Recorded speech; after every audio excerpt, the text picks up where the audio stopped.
가장 멘붕이 오는 순간이 언제일까요? 바로 내가 제대로 한 건지 확신이 서지 않을 때죠. 특히 뭔가를 신청했는데 한 달씩 기다려야 한다면 짜증나죠? 열심히 준비했는데도 서류가 미비해 다시 해야 한다면 얼마나 귀찮겠어요. 어차피 해야 할 일이라면 초보자도 완벽하게 처리할 수 있는 방법은 없을까? 꼼꼼하게 처리하는 성격이라면 이 영상을 끝까지 시청해주세요. 모든 과정을 자세히 알려드릴게요. 학점은행제, 단기간 저비용으로 학위를 취득할 수 있는 효율적인 제도죠. 하지만 학습자가 직접 행정 처리를 해야 한다는 불편함이 있어요. 이 제도는 입학제가 아니라 등록 신청제로 운영되는데요. 즉, 학점은행제를 시작할 때 최초 1회 학습자 등록을 직접 해야 하고 그 이후에는 학점 인정 신청을 별도로 진행해야 합니다. 누가요? 여러분이요. 다행히도 모든 절차는 온라인으로 진행할 수 있어요.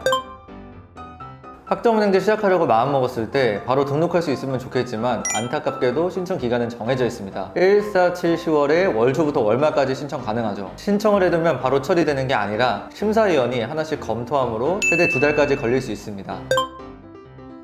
학점은행제 진행할 학습자라면 최초 1회 학습자 등록이 필수입니다. 어떤 전공으로 어떤 학위를 딸지 국가에 보고하는 절차가 필요하죠. 예를 들어 나는 최종 학력이 고졸이고 심리학 전공으로 학사 학위를 딸 거야. 나는 최종 학력이 대학교 중퇴인데 경영 전문학사를 취득할 거야. 잘못 신청하더라도 걱정할 필요는 없어요. 분기별 1회 변경할 수 있기 때문에 빠르게 등록하는 것이 이득이죠. 이런 거 정말 귀찮아. 나는 진짜 너무 바빠서 못해. 이런 분들도 학위 신청 전 분기에는 반드시 학습자 등록을 해주셔야 합니다. 미리미리 신청해주세요. 문제 생기고 저한테 연락하지 마시고요.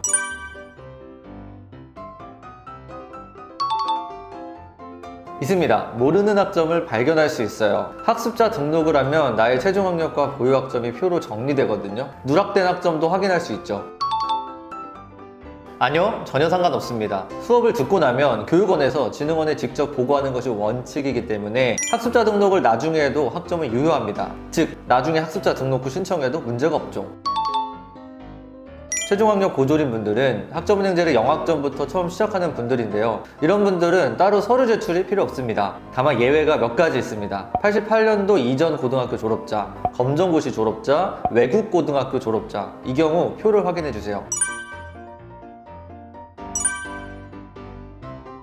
또한 대학을 중퇴했거나 졸업한 경우는 학점은행제에 가져올 학점이 있기 때문에 서류를 제출해야 합니다. 대학 중퇴자는 재적증명서, 대학 졸업자는 졸업증명서가 필요하죠. 요즘은 온라인으로도 첨부 가능합니다. 선생님, 저는 최종학력 증명서 칸이 비활성화되어 있어요. 이런 경우는 최종학력을 고졸로 잘못 등록했을 가능성이 있습니다. 마이페이지 최종학력 변경에 들어가셔서 최종학력 변경한 후 다시 신청해주세요.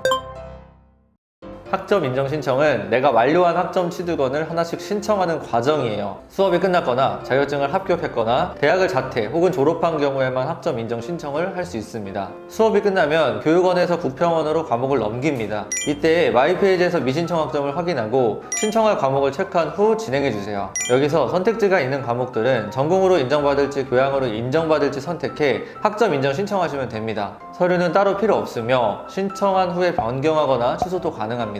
자격증을 취득한 후 합격 발표일에 자격번호와 취득일자가 확인됩니다. 이때부터 바로 학점 인정 신청이 가능하죠. 따로 서류는 필요 없어요. 가장 까다로운 부분이죠. 학점은행제 룰에 맞게 학점이 인정되므로 전적 대학의 성적 증명서를 보고 과목을 하나씩 입력해야 합니다. 대학교를 중퇴하였거나 졸업한 이후에 학점 인정 신청 가능합니다. 과목별로 하나씩 입력해 주시고 결제 후 별도의 서류 제출이 필요합니다. 성적 증명서, 최종 학력 증명서를 요구하거든요. 학습자 등록 시 최종 학력 증명을 했다면 성적 증명서만 첨부하면 되고 아직 하지 않았다면 최종 학력 증명서도 함께 첨부해야 합니다. 온라인 첨부가 불가능한 대학이거나 전적 대학이 2개 이상인 경우 국평원 본사로 등기 제출해야 합니다. 예를 들어 A대학 자퇴, B대학 졸업자라면 A대학 재적증명서 성적증명서와 B대학 졸업증명서 성적증명서 등 총 4장을 제출해야 합니다.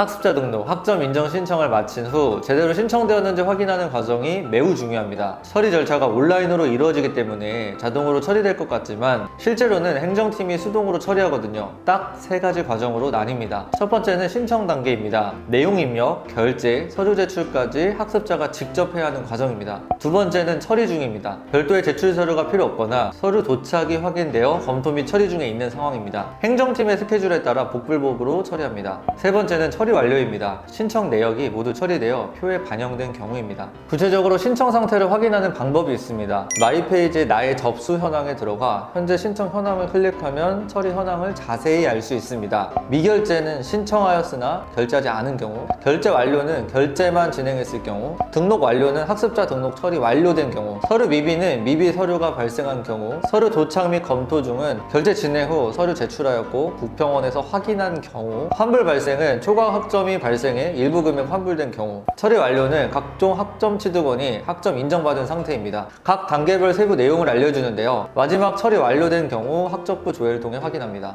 마이페이지 학적부 조회, 학습자 등록 상태나 학점 인정 신청 결과를 표로 보여줍니다. 위에선 최종 학력, 목표 전공, 학위, 총학점, 미신청 학점 등 확인 가능합니다. 아래 학점 인정 내역의 경우 총 학점의 구성을 알 수 있습니다. 전공, 교양, 일반 학점 등이 나의 계획에 맞게 들어갔는지 반드시 검토해주세요. 이제 마무리하겠습니다. 행정 절차 신청 기간, 학습자 등록, 학점 인정 신청 검토 방법까지 다소 복잡하게 느껴졌을 수도 있는데요. 하지만 학점은행제 처음 시작할 때 생기는 모든 문제는 한 번의 정확한 검토로 해결될 수 있다고 믿거든요. 처음에 학습자 등록을 하고 전적대 학점 인정 신청을 했다면 한 달 후에 꼭 한 번만 이 방법대로 검토해주세요. 그럼 불안에 떨 필요는 없을 겁니다. 감사합니다. 진프로의 학점 관리였습니다.